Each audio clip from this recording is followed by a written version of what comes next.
안녕하세요. 화정입니다. 소박한 제 시와 수필 낭독방을 찾아와 주시고 경청해 주셔서 고맙습니다. 잠시나마 마음의 산책길이 되시면 좋겠습니다. 이번 105번째 글은 뒤란이라는 수필입니다. 뒷곁이기도 한데요. 아파트가 아니라면 어느 집이건 뒤란은 있게 마련이지요. 특히 60을 넘어선 사람들의 뒤란은 아득한 고향입니다. 그 뒤란을 떠올리시면서 들어보세요. 뒤란. 종잣골 오두막집 뒤란을 좋아한다. 다른 사람과 부딪힐 염려도 없으려니와 산 바람이 지나다니고 자두꽃, 취나물꽃, 영산홍, 나리꽃, 애기똥풀꽃, 보라유채꽃, 하다못해 있는 듯 없는 듯한 달개비꽃까지 마주할 수 있어서다. 사계절 변화하는 뒷산도 보이고 아카시아 나무도 보여서다. 종종종 이슬이 맺힌 풀잎들이 아침 햇살에 반짝이는 모습도 마주할 수 있어서다. 고향집 뒤란이 언뜻 생각나서다. 특히 자두꽃이 필 무렵의 뒤란을 나는 좋아한다. 뒤란에 자두나무 4그루가 있다. 그 자두나무가 지붕보다 높아져 오두막을 품어하는 듯 자라났다. 희고 정갈한 자두꽃이 왁자하게 피어나면 뒤란에서 바라보는 하늘은 온통 자두꽃으로 수놓아졌다. 고개가 아프도록 올려다 보아도 질리지 않았다. 뒤뜰 자두나무가 오두막 지붕을 넘어 흰 꽃을 가득 피운 모습을 떠올려 보시라. 작은 집 벽은 흰색임을 감안하시라. 나는 흰 드레스에 흰 면사포를 상상하였다. 다음과 같은 글을 썼다. 자두나무와 오두막의 관계. 화정.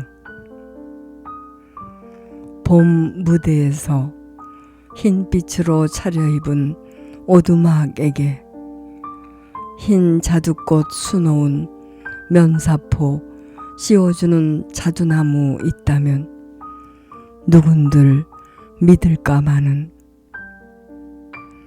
자두나무와 오두막, 신부와 신랑으로 혼례식 올린다면 노랑 딱새와 산비둘기와 산까치가 하객이라면 믿는 사람 있을까마는. 여름이면 푸른 그늘 펼쳐주고 7월이면 붉은 자두 툭툭 던져주고 겨울이면 북풍 막아주면서 들창가로 어룽어룽 말 붙여오는 자두나무 있다면 묵묵히 귀 기울여주는 오두막 곁에 있다면 혹 믿을까마는. 뒤란에서는 움직이는 생명들도 볼 수 있다. 봄이면 연하게 자라오르는 자두나무 잎새에 푸른 벌레들 움직임도 보이고 그 벌레를 잡아먹기 위해 날아드는 노랑 딱새도 볼 수 있다. 둥지를 틀고 새끼를 기른다. 자두나무 잎사귀에 붙어있는 푸른 벌레를 물어다가 새끼들에게 먹인다. 땅에는 지렁이도 기어가고 개미도 기어간다. 막 탈피를 끝낸 연두빛 매미를 본 적도 있다. 자연과 온전히 마주할 수 있는 장소로는 이만한 곳이 없습니다. 순한 것만 보이는 것은 아니다. 일을 끝내고 쉬고 있던 어느 날 목줄이 막히는 꽉꽉 단발마가 연거푸 들렸다. 뒤쪽 창문을 열고 소리가 나는 쪽을 내다보았다. 엄지손가락 굵기만한 얼룩덜룩한 뱀 한 마리가 개구리를 머리부터 울컥울컥 목울대를 움직여 삼키는 중이었다. 개구리는 꽥꽥 신음소리를 지르며 다리를 버둥거렸다. 적나라하게 펼쳐지는 약육강식의 현장을 목격하는 순간이었다. 오싹 소름이 돋았다. 강한 놈이 이기는 게 세상 이치라는 것을 누가 모르랴. 우리도 어찌할 수 없는 인생사다. 글 한 편을 썼다. 산다는 것은 화정. 알록달록 요란하게 치장한 뱀 한 마리. 찢어지게 입 벌리고 길다란 몸뚱이 비틀어 개구리 한 마리 울컥울컥 삼키고 있다. 그때마다 개구리 꽥꽥 신음소리 낸다. 발버둥 친다. 문을 박차고 나가 막대기 높이 치켜 들다가 슬그머니 내려놓는다. 개구리가 되든지 뱀이 되든지 산다는 것은 그런 거지.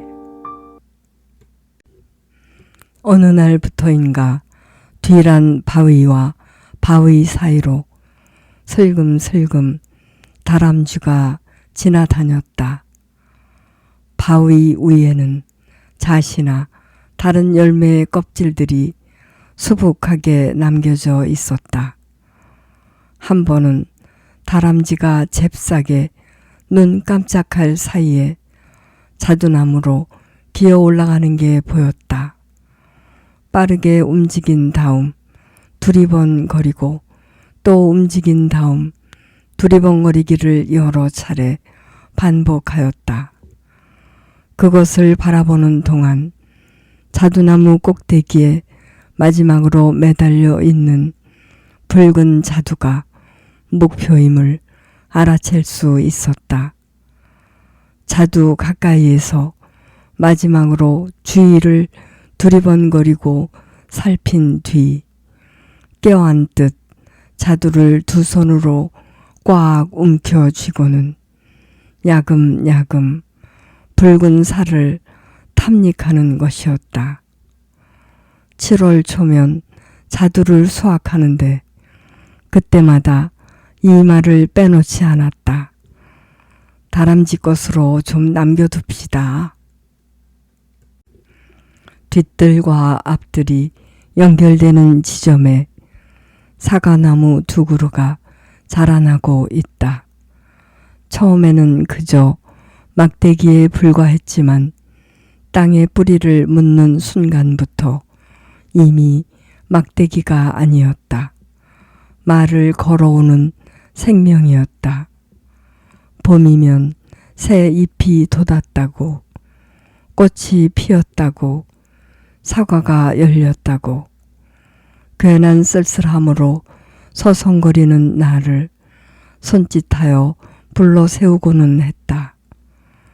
올해는 사과꽃이 만발했더니 제법 그럴듯하게 사과가 열렸다. 뜨거운 여름이 지나고 가을이 깊어가면서 사과 맛이 들 것이었다. 기대감이 내게 사과처럼 주렁주렁 매달렸다. 자두잎이 뒤뜰에 한 잎 두 잎 떨어지는 초가을이었다. 비지를 끝낸 내게 얼핏 땅에 뒹구는 사과 한 알이 보였다. 아무리 못생기고 작아도 우리가 따지 않는 한 떨어지지 않던 사과였다. 갉아먹은 이빨 자국 같기도 하고 콕콕 쪼아먹은 자국 같은 자국에도 불구하고 사과의 꼭지가 생생하게 그대로 붙어 있었다. 누군가 떨구어 낸 게 분명하였다. 20개 남짓한 사과는 그렇게 신압으로 한 개, 두 개 떨어졌다. 고라니일까, 다람쥐일까, 아니면 새일까, 벌일까, 그도 아니면 농약을 치지 않아 병이 든 탓일까. 더위가 물러간 9월 초순 아침, 남편은 무 씨를 뿌리고 있었다. 나는 옆에서 잡초를 뽑고 있었다. 그가 작은 무 씨앗을 손바닥에 올려놓고 부드럽게 일군 흙에 조심스레 나란히 묻어주는 동안 주인은 바람 한 점 없이 고요하였다. 갑자기 들려왔다. 쿵! 집채만한 바위가 떨어지는 소리였다. 깜짝 놀랐다. 소리나는 쪽을 바라보니 사과가 한 알 땅바닥에 뒹굴고 있고 사과가 떨어진 바로 위 사과나무 가지에 다람쥐 한 마리가 매달려 있었다. 현장범. 그 순간 귀여웠던 다람쥐가 흉측한 도둑으로 변질되었다. 다람쥐가 들으라는 듯 남아있던 사과 4개를 힘주어 똑 따냈다. 자연의 이치일 것이다. 개천가 뚝 위에서 요리조리로 뛰어놀던 다람쥐는 더 이상 보이지 않았다. 먹을 것이건 정이건 사랑이건 얻을 곳이 없는 곳에는 누구도 오지 않는다 했다. 사과 한 알조차도 없는 이곳에 하물며 다람쥐라고 오겠는가. 손님이 오면 꼭 따순 밥을 대접해야 한단다. 어머니는 말씀하셨다. 박물장수이건 지나가는 나그네이건 하룻밤 재워주기도 하고 밥상에 숟갈 하나 더 올려놓으셨던 내 할머니와 어머니가 사셨던 고향 옥골 동네, 그 집, 그 뒤란이 생각나는 것이다. 마음으로 남아 가게 되는 것이다. 옥골 그 뒤란. 화정. 분홍빛 앵두꽃이 와르르 피어나고 하얀 감꽃이 가만가만 떨어져 내리고 수수한 개복숭아 꽃이 보일 듯 말 듯 꽃봉오리 열던 그곳으로 나는 간다. 살구가 뚝뚝 떨어져 뒹굴고 앵두가 붉은 빛으로 물들고 연시감이 주렁주렁 매달리면 채송화꽃처럼 배시시 웃던 윗집 영란이가 침을 삼키며 내려다 보았다던 동네 조무래기들이 대문간을 기웃거리며 눈독을 들였던 그 뒤란으로 간다. 라디오에서 흘러나오던 내 또래 여자아이의 고운 노래에 반해 누가 들을까 숨어서 흉내내어 연습하던 그 뒤란으로 간다. 어머니가 건너방 가마솥 아궁이에 불을 지필 때마다 쑥개떡이나 찐빵 냄새가 폴폴 날아다니던 그 뒤란으로 간다. 넷째 언니와 싸우다가 어머니의 부지깽이를 피해 달아나던 그곳으로 나는 간다. 인생의 길을 헤매이다가 고향집으로 돌아가 감나무 뒤에 기대어 몰래 눈물 짓던 나를 어머니 치마법 같은 그늘로 감춰주던 그 뒤란으로 나는 간다. 나는 간다.